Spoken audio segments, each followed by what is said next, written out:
I call it the 3 Gs: golfing, grandparenting, and gardening. If you guessed one of those three, you will light up like 80% of seniors. So if you ever want to create momentum in a relationship, if the things have turned south or sour, talk about being a grandparent, talk about gardening, talk about flowers, talk about golf. Yeah. Any of those things are good, solid things. Warm weather, vacations. Uh, Learning to control the audience is probably the biggest skill that you can have in sales, is keeping control of the conversation. Whether you're working a lead, 100%. whether you're working a opportunity, understanding that you are in control unless you relinquish control.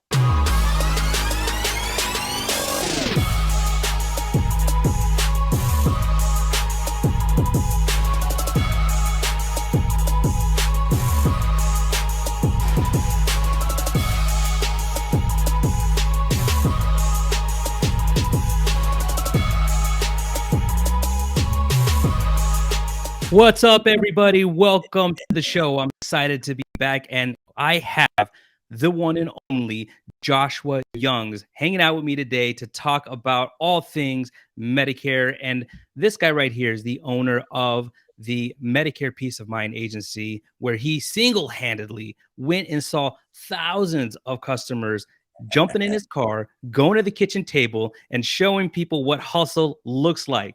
And on top of that, he now has the Medicare Machine Factory, where he wants to provide the blueprint of how to do what he does to reach that 1% level of success. Joshua, thank you for joining me today. How are you, my friend? I'm wonderful. Thanks for having me, Eric. I'm really excited. I'm really good intro. It made me fired up, so I'm ready to go now. That's awesome. That's what I want. I want to get the blood pumping and get us excited, because this show is one of my favorite things to do in the industry. And one of the things I want to talk about is, now that you are creating this new focus on providing this blueprint, the Medicare Machine Factory. The thing that I love about what you did is, in my opinion, and not everybody has to go your route, but I think you probably did one of the best routes to move into an agency model, because you built a foundation first. You were personally selling, you were showing that you have a replicatable process. You built up a nice residual income. And now that you have that to sustain everything you want to do, you can move into teaching agents how to basically replicate what you've done. So kudos to that, my friend. I wanted to get a little bit of insight, though. As somebody myself who prefers selling over the phone, seeing how you travel, seeing how you set your appointments, and you were very diligent about making sure you had so many appointments per day, no matter what the distance was. I follow you, so I see all the trips you're making in your car, and the pictures you're taking. Like, what is it though that keeps you doing the face to face versus the overselling over the phone? Well, for me, this is a people and relationship business, and when I was mentored into this industry, I was taught that the power of Medicare is really the residual income, and I've never been focused on first year commission. For me, I basically consider it where the first year commission at this point, I don't own it; the agency owns it. We need to reinvest it back into the agency, and the sooner you can create some kind of equation in the beginning of mine to be 60-40, 50-50, whatever. But if you're pillaging all the money out of your business up front, I think that'll handicap you. But yeah, no, I like the face-to-face model because I like the relationships. I feel like I build stronger bonds with these people. And in essence, there's a huge core of my book of business at this point that's, I don't want to call it unmovable, because everybody's replaceable if you get lackadaisical and you stop performing and you stop delivering and all that stuff. However, I've in essence reached a point where, to use visualizations and analogies, my lake's full. I still have an inlet that's gonna I still have tons of referrals. So I get on average probably 2 to 4 referrals a day this time of year. In fact, right before we did the podcast, somebody called me and said, "Hey, I got your name from blank. I need help. I'm turning 65 in March. I just got my Medicare card," which is basically the ball is on the tee. Can you hit it? And so I tried to schedule an appointment, but instead I said, "Well, I've got 12 minutes before I'm supposed to be on this podcast. How about we knock it out right now?" So we went through the recording. We did the disclaimer. I sent her the scope. and we did a Humana application. So shout out to Humana. We did a Humana application this morning, so I've already got a T65 under my belt that I wasn't even planning on. So that's the That's it. power of the machine, right? And that's the why I like the face to face. Now I am about to transition into helping some people do phone. The face to face and phone, the concepts and everything are the same. The face to face model is a slower, more romantic type of thing. I think of like if you're doing business over the phone, it's more like speed dating. And just understand if you're doing things over the phone, you have to do things twice as well, twice as hard, because the one thing I've learned is you will learn that you will lose the client the same way you gained the client. So if you met them face to face, the likelihood that you will lose them to someone over the phone is very low as long as you properly train them to hang up on people. People on the phone cannot do an app if they just get hung up on. Yeah. Okay. Yeah. So I can train my clients to deflect 97% of the competition because, frankly, most agents at this point have gotten lazy because of COVID. And so for me, I doubled down all wherever the fish are swimming, wherever the school of agents is swimming, I'm going the opposite direction on purpose because I know the opportunity lies where everybody else is not. Yeah. So those that are just if you're just following around people, if you're trying to copy what I'm doing, trust me, if you're copying what I'm doing, you're at least 12 steps behind me. Because if you think I'm just sitting where I'm at doing what I'm doing, you're crazy, right? Yeah. Yeah, for me, Eric, I think the face-to-face model offers higher retention rates, higher referral rates, higher crossover sales opportunities, and for those reasons, I like the face-to-face model. Is there some attractiveness to phone? Yes, depending on the lifestyle you want to live. So I live a family lifestyle. Eventually, like for now, I'm transitioning where I'm going to maintain my lake now. I'm going to help my sons get into the business, at least one of them, maybe not, maybe both of them. We'll see if Dylan comes back. But in that regard, I also have a team of agents, and we have a system that's proven that if you follow the system to a T to the letter, you don't ask questions, you just do. Lori and our team, we just were at the Humana Awards last night for Colorado. Lori in her rookie year is in the top 20 of all Humana agents in the state. So That's if awesome. that's not the top 1% production comes from a duplicatable, proven system, and so I don't have the only system out there. There's plenty of other systems that work effectively. The key is to find one that you relate to, that you can absorb, that you can then modify to make your own. So Right. Yeah, and ultimately, that's one thing that I've always coached agents on is that there, with all the systems that are out there, many of them work and work very well, but they only work if you work them. So that's one of the things that that I hear resonate with so many people because you can chase that the little silver ball all over the place anytime any shiny new object comes about. You can go and see what it's all about, but those types of things and that type of mentality will not ultimately lead you to success. It's really just settling down with something and working at it diligently for a period of time so that you can start seeing that success. One of the things that I saw you post, and I took a screenshot of it because I liked what you said here. You said, someone might be able to outgrind me, outwork me, outsell me, outdo me, outsmart me, outmuscle me. But one thing is absolutely true. No one is going to the one thing nobody will never accomplish is to out me. So the reason that hits for me is because I really think that so many agents get handicapped by looking at the success that a Joshua Youngs has or other high level agents in the industry who post their ads online. And instead of being um, inspired by it, they feel down about it. So the reason I like that post you made is because really what you're saying here is like, hey, whatever everyone else is doing, who cares? The only thing that matters is what am I doing every day? What am I doing to better myself? What am I doing to advance my career? What am I doing to make the life that I want to make? And, again, one thing that you've modeled very clearly is that regardless of what anyone else is doing or how they're doing it, you found a way that you can achieve the success you want and you went after it. And so I love that you made that post, but I want to understand better what inspired you to make it. well, the opportunity for duplication is really what everybody. I mean, if someone shows up at the Thrive event with you and Josh, or if someone shows up at one of my boot camps, or someone shows up at a training, what are they really seeking? In their mind, what they're trying to do is they're trying to find a shortcut that they can copy, that they can hack, that they can do, that they can find.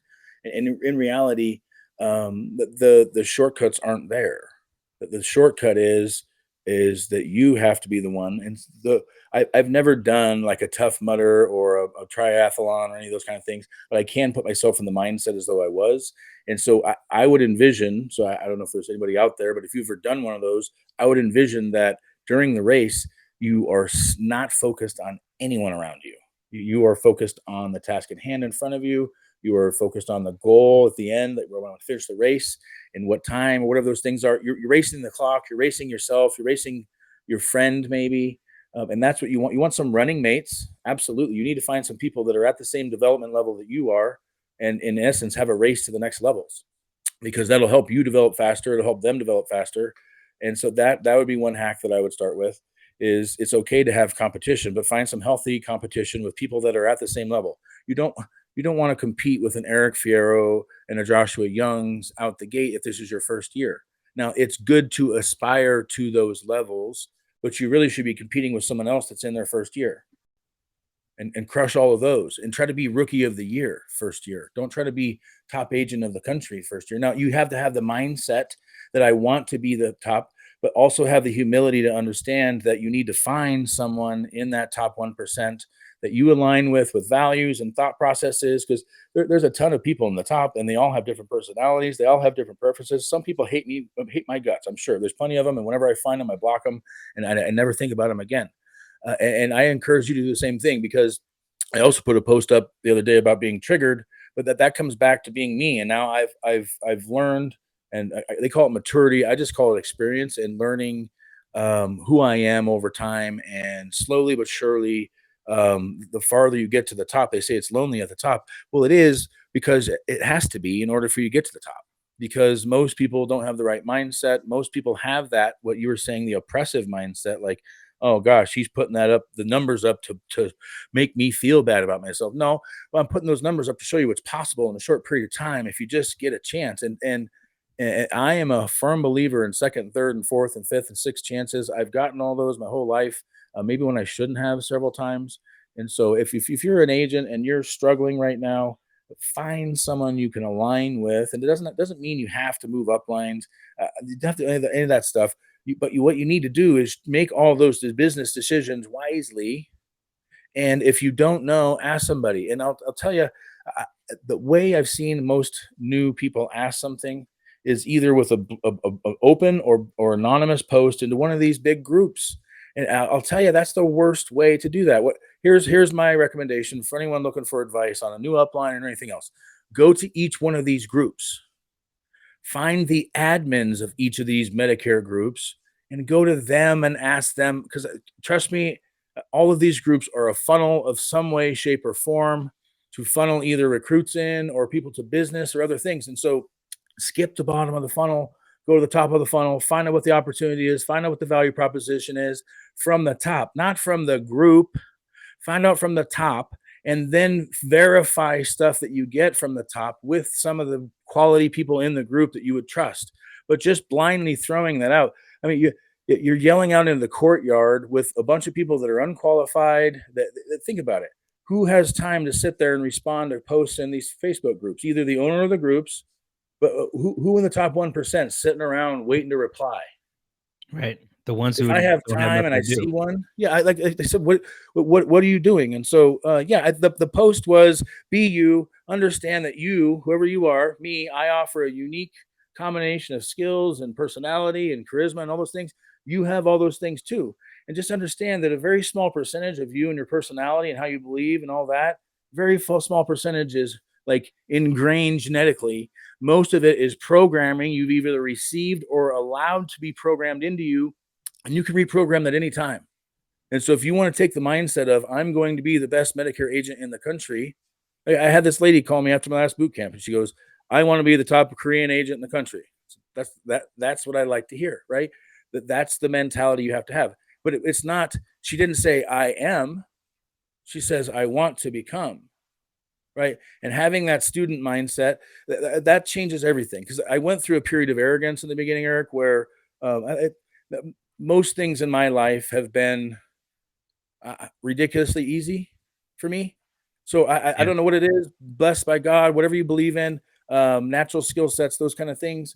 And so for me, I got real arrogant about it in the beginning because me not trying, literally, I can roll out of bed and try not to do applications, which I did in January, and still did over 30. Like seriously trying not to write apps. Like I'm trying to stop and I can't because the machine I built is so strong that I can't stop it.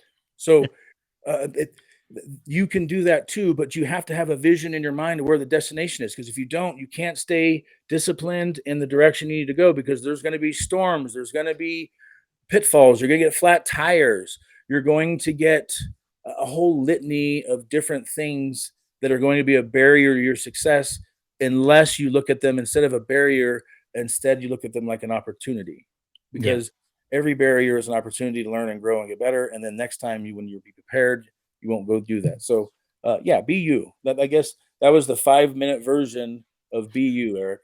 I love it though. I love it because there's a lot of great wisdom, not only from, well, mainly from what you've learned in your own experience. I think that's, humility is something that is extremely attractive to people when they can see somebody who is successful, say, listen, I haven't had it all figured out the whole time. I've had to, learn different things. I've had to grow in different ways. And, sometimes it's done through experience. And so I love the answer. And I think that, what I want to kind of segue into is, with all the success you've had as an independent agent, what is it? And at what point were you starting to think, I want to start helping other agents to replicate what I do? I've always had a coach's heart. I love coaching. I love coaching kids. I love coaching basketball. I love coaching sports. I love doing all those things. In fact, it's in my background, but you have blacked out. The trophies from when my oldest son was in basketball in middle school. I coached two of his teams, and we won a championship one of the years against all odds. We shouldn't have won. Um, so I love coaching. I had to make a decision. So I was very jaded when I left my last up. When my first got into the career, I kind of came backwards from most agents, or really, I have more skills than the average agent because I started out on the FMO side as a secretary, and I worked my way up to a sales director, recruiter, that kind of thing. So in essence, if you think of a restaurant, I got experience in every position of the house before I hit the field. And so I have unique sets of skills because of that. In essence, I got my PhD in how to run an agency before I hit the field. And so I do things differently, but yet you want to find those things that you can duplicate. So Yeah. keep it simple for yourself. Don't overcomplicate. Like I said in the beginning, I didn't have a big budget, and so I bought three polos with my logo on it. I bought two hats, a black and a white one, or black and a red one, or something like that, and then I just rotated those out. And I got that mentality as a kid. I grew up very poor, and there was a couple of years there where I had like two pairs of pants and three shirts, and I had to round robin those to make myself feel like I had a new outfit each day, right? And Yeah. so it's okay, but the power of branding and the power of wearing the same thing every time is like it's a powerful effect. I can, in essence, if I want to disappear, all I have to do is dress normally, You make and a then good point because somebody's like, I didn't recognize that was you when you took your hat off.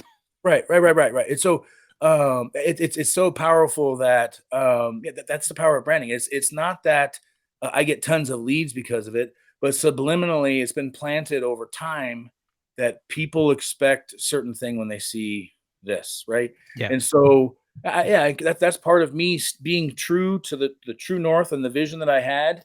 That was, I'm going to be different, and I'm going to provide an experience because what I went to is I went through, okay, how can I analyze other businesses and copy what they do? So, what's one good thing that businesses that grow really fast do? Well, they build a good core of fanatics. Like a restaurant will have regulars, and regulars really keep the restaurant alive. Hmm. They would not survive without the core rest. In essence, for us, that's our residuals. Yep. Okay. And so you have to think of that concept. Okay, how do I keep the regulars coming back? Because the regulars don't keep coming back unless it's a very consistent, persistent experience. It never wavers. And eventually, what happens is once they trust that the experience is unique, that they can count on it, that they can trust it, all of a sudden what happens is they're going to start taking the risk, because if you didn't understand how giving a referral, that's a risk for your client. Because if Yeah. you do something to screw it up or you piss them off or whatever, then they're going to come back to that person. And instead of saying thank you, they're going to be like, F you. Right. And so it's the opposite. You got to understand it's a teeter totter, and your job is to find where the balance points are to maintain relationships. And so some relationships you can maintain with one touch a year. Some require monthly touches. You've got to learn what those intervals are and figure out a way to put into your system something that catches all of them. So if you have some of them that can do one touch point a year and some of them need one touch point a month, well, then you would want to err on the side of the one a month. And so figure out a way to have one postcard a month, one email a month, one letter a month, one something, one phone call. Trust me, the power of making one phone call, we call them quarterly phone calls in my office. And the cool part is now I'm transitioning back into where my focus is maintaining my book. And Yeah. so my customers don't know it yet, but I'm on this campaign where it's going to be me making the next quarter's phone calls. And so I'm in this point now where I'm reconnecting and I'm reinvigorating my fanatics. And when I reinvigorate my fanatics, what happens is they remember all the reasons why they love sending people to me. And they remember all the training I gave them on how to send people to me. And all of a sudden, every time I do these kind of things, this wave of stuff keeps flying on in, right? Keeps flying on in, and it looks like free activity. But I've paid my dues by planting the seed, by going back and watering the seed, by going back and fighting off the weeds and the birds and the bugs and the buzzards and everything else. And you've got to understand, you've got to know in the beginning, you can't maintain a big garden. So I love growing gardens, but the first time I did a garden, I thought I was going to do this like 20 by 20-foot garden. And I'll tell you what, that's a lot more of a full-time job than you think. There's a reason that gardening is part of retirement. I call it the 3 Gs: golfing, grandparenting, and gardening. If you guessed one of those three, you will light up like 80% of seniors. So if you ever want to create momentum in a relationship, if the things have turned south or sour, talk about being a grandparent, talk about gardening, talk about flowers, talk about golf. Yeah. Any of those things are good, solid things. Warm weather, vacations, uh, learning to control the audience is probably the biggest skill that you can have in sales, is keeping control of the conversation, whether you're working a lead, 100%. whether you're working a opportunity, understanding that you are in control unless you relinquish control. Hmm. So yeah, Yeah, that's it's beautiful. not, you're pretty good at getting me to rant. So That's what I do. You know, I like people to open up, and you're just spilling out all your guts. So the audience is loving it, and they're getting a lot from this because what you just talked about in terms of client retention is such a powerful thing. So many agents are just so hard pressed to get more new clients in the door. And don't get me wrong, you do always need to be getting new clients to help replace, because clients are going to die out of clients are going to die. Clients might leave for other reasons, but the thing that agents do not focus on, and this is on the majority of agents do not focus on retention. They just kind of get used to the fact that, well, I wrote them on this plan. They're going to need the plan, so they're probably not going to leave the plan, and they kind of just sit back and let it ride, and they don't ever touch point with their clients, especially not multiple times a year. So I think that's where I've really come in with, you say, hey, we have systems that can help you with this. Like maybe you, especially if you're a one man show, you need a system that can help you with being able to touch point with people more often, whether it be your clients or your leads, so that you can make the most out of all of it.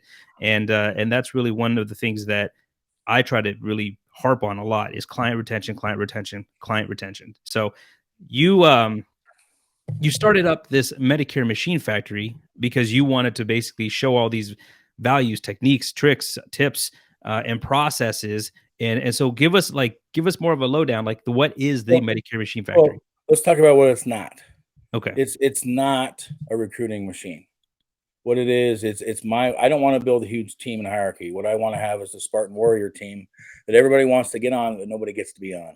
I see. Because really, at this point, unless my model proves ineffective, we're going to be known for, in essence, you have to be new to join. because for me to have the vision of the Medicare Machine Factory and it reach its full potential, I have to have complete neutrality across all uplines, across all entities, so that I can impact a much greater good. And my goal is to be known as the greatest Medicare trainer in the country, and I want to help all agents of all uplines in all fashions. But what I've learned is I perform better, and people show up and listen better when there's money involved. And so, in order for me to make the transition out of the field and into developing my team and maintaining my book and then making an impact on the industry, that the Medicare Machine Factory is designed to develop top 20% talent into top 1%. And so, if you aren't yet to top 20%, then you want to plug in to some of the stuff we have that helps you get to the top 20% first. Yeah. But really, some of the more intensive stuff of the machine factory is going to be about developing the agent that plateaus at 200 or 300 apps a year and helping them identify inefficiencies and ineffectiveness and or new opportunities or ideas to maybe double or triple what they're doing. And so if you're doing 2, I can take you to 6. If you're doing 4, I can take you to 12 if you really wanted to. The question is, what are you willing to sacrifice? To get more, you got to give up more. So Yeah. wherever the line is, that's where most agents fail, is a little bit of success. It's really easy at 100K, 200K, wherever your line in your mind was. Once you get there, it's really easy to stop versus setting a new target and starting anew, because it is a tiresome process to be machine-like. Hmm. So it starts with the mindset, starts with the mentality, and then you have to have a system to follow, and then you have to have a way that you make that system your own and make it unique, and you have to create a unique experience so that when the customer is done with you, they go, "Holy cow, what did I just work? Was that an insurance agent I just talked to?" 'Cause if I want it to feel like, in essence, what I would recommend you do is somehow, some way, uh, watch a video on, or pretend, if you're high enough income, go shop for a Bentley, go shop for a Ferrari, go into one of those dealerships and see how the concierge service feels, and then try to create an analogy of how can I have that level of service in what I do. Because if you start treating people like royalty, there will be an obligation to reciprocate. So that's one of my key core concepts I'll be training on this year, is the obligation of reciprocation, and the reciprocation obligation that occurs when you do things correctly and you start just giving value without expectation, and you start learning how to hack, in essence, human relationships. Yeah. And that's how you develop over time an unstoppable, unpenetrable book. Like I said, for me, I love my clients, and that it's genuine from my heart, and they know it. So if you see the messages, if you see the warmth, if you see it's like hugs and stuff when I'm with my clients. It's not handshakes. I mean, for a Hmm. while it is, right? But eventually something will bond you with them if you stay on top of things and you keep following up and you keep doing things. Um, but yeah, it's an opportunity for you to focus on something. The Medicare Machine Factory offers everything from front side New Year, everything to I know it all. I've been in the business 20 years. I promise, if you sit in the room with me, you'll teach me a few things and I'll teach you a few things. That's just the nature of this business, because we all do things a little bit differently. We all think about things a little bit differently. I try to stay ahead of everybody if I can. So I'm trying. In essence, if you can't tell, I go around and I just try to. I don't really hold anything back. I'm like, in essence, I just gave uh, a tenth of the training away for free, right? But the cool part is, that I love about me is, unlike a lot of my competition, it's not the same message every time. I literally wing every training, and so everybody gets a very unique experience, just like my clients do. And so I create unique bonds with agents in different ways with different trainings. And each one, I promise, that's why I say you're going to regret not going to this one, because there's never going to be another one like it again. Even if I do the Mm. same thing again, it'll never be the same one. It'll just keep evolving. And sometimes I can't duplicate the magic I had, right? And so that's why I try to get them recorded and do other things. But yeah. I mean, you've got to have a vision of who you're supposed to become and what you're going to become. Otherwise, what are you doing? You're kind of like 100%. swimming around in the dark in the ocean, and that's a good way to drown. Well, a good thing for agents who are going to be attending some of the conferences this year, you're going to actually have a little bit. You're going to give them a little taste of what the Medicare Machine Factory is when you go to Medicare Con and when you go to the Six Figure Summit as well. You're going to be able to go and show them a little bit of that, so that as people are getting the more and more of Joshua Young's, they're going to want to attend the Medicare Machine Factory. So this is essentially like a boot camp style, is it not? Yes, it's very much designed to be a boot camp, 100%. So yeah, and so let's clarify what a boot camp means. A boot camp means you show up. It's going to be intense. It's going to be a workshop style thing. The last one was it ended up being more because I had 153 slides, and by the end of day one, we were only through like slide 12, and so I had to throw a modified thing to get through it all. And that's usually what I do. I'm always going to try to stuff exponentially more value than I probably should in everything. But again, I like to set the expectation really high that if I have to over promise and over deliver every time, what that forces me to do when I do this, if I give Eric Fierro my entire system on how I do things, that forces me to innovate ahead of him now versus staying stagnant and confident in what I have and then letting other people innovate ahead of me. I force myself into positions to have to innovate ahead of them. So I guess for each of you watching or listening to this later on now, etc., it's it's this is your dance. This is your event. This is your life. This is your business. And so plan those things accordingly and take some time to sit back and go, am I creating a unique member experience or am I just doing what everybody else is doing? Because if you're doing what everybody else is doing and someone like me comes along, trust me when I say, unless you're doing the right thing, like here's my mantra, so everybody's clear. This is what you should do. If you meet somebody else and they have an agent already, you need to ask them a couple of questions. When's the last time you heard from that agent? Why do they call you? And how often do they call you? And if they're being taken care of properly and they're on a good plan, then you tell them, good, keep them. They did the thing that they're supposed to do. Here's my card. If they die, retire, or move, call me. Right? Tell them what the points of pain are. Train their brain for the later point of pain. If it happens, you want to be the trigger point to be call you. So just set them up for later, plant a bunch of seeds. And what will happen over time is not only will other agents respect you more, and they will also have an obligation of reciprocation where if they run into one of your clients, you'll have a lower chance of them stealing them back from you, right? So just understand that the karma game is real, the tit for tat game is real, and if you think people don't get vindictive and all that kind of stuff, again, it's just not worth it. So that's my advice: is be what I call Johnny Appleseed with your activity, with your giving, with your business cards. That's my favorite thing to do.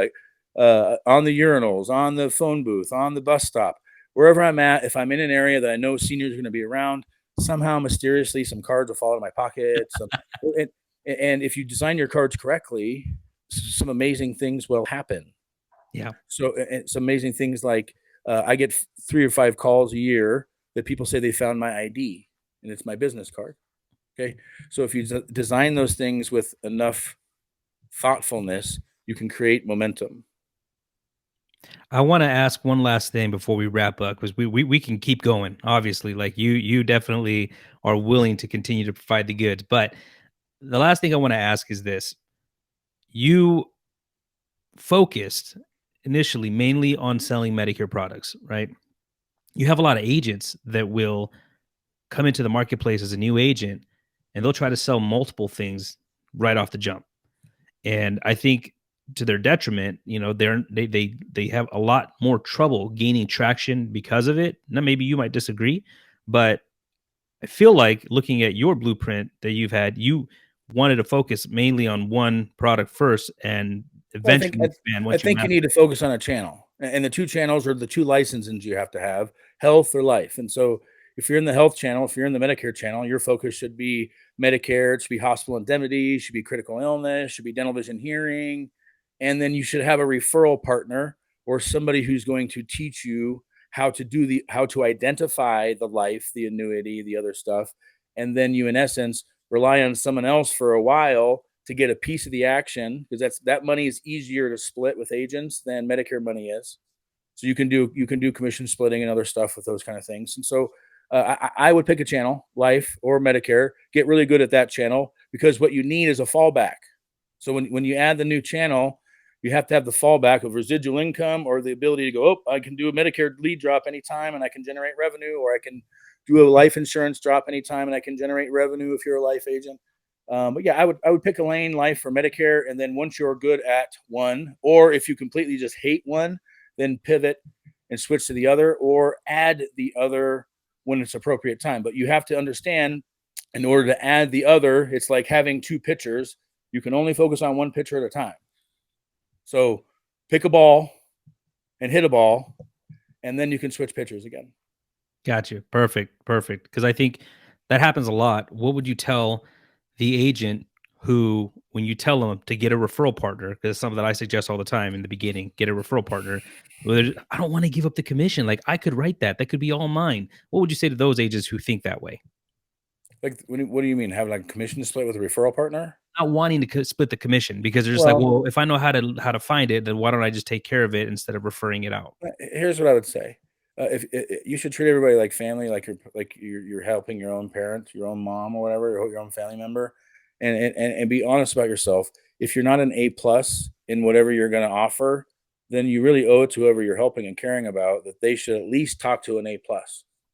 And if you want A plus's time and expertise, then you should understand that you are also paying A plus to help you, because you wouldn't close the deal, or maybe you would close the deal, but maybe you'd put them on the wrong plan, or maybe you would put them on the wrong price, or so.